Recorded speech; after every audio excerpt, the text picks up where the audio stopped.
Nanalo si Mang Ernesto ng 120 milyong piso sa loto. Tahimik siyang nag-empake ng bag, nag-withdraw ng kaunting pera at naglakbay. Unang pinuntahan ni Ernesto ang panganay niyang si Marco, may-ari ng isang restaurant. "Anak," sabi niya, "pwede ba akong tumira muna sa inyo? Sandali lang, habang inaayos ko ang mga bagay-bagay." Nag-alinlangan si Marco. "Pa, gusto ko sana, pero alam mo naman, puno na ang bahay, nandito pa ang mga magulang ni Grace. Mahirap kung sisingit ka pa." Tumangulang si Ernesto. "Sige anak, naiintindihan ko."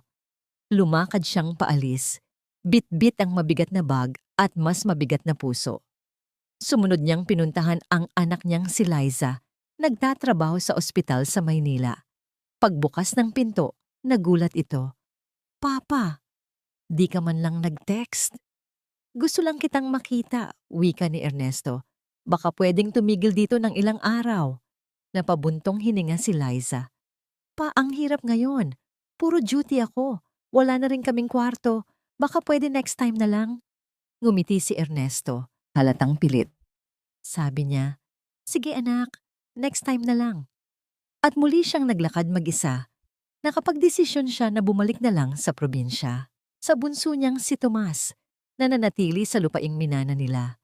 Nang makita siya ni Tomas na naglalakad sa may kalsadang lupa, agad itong tumakbo papalapit.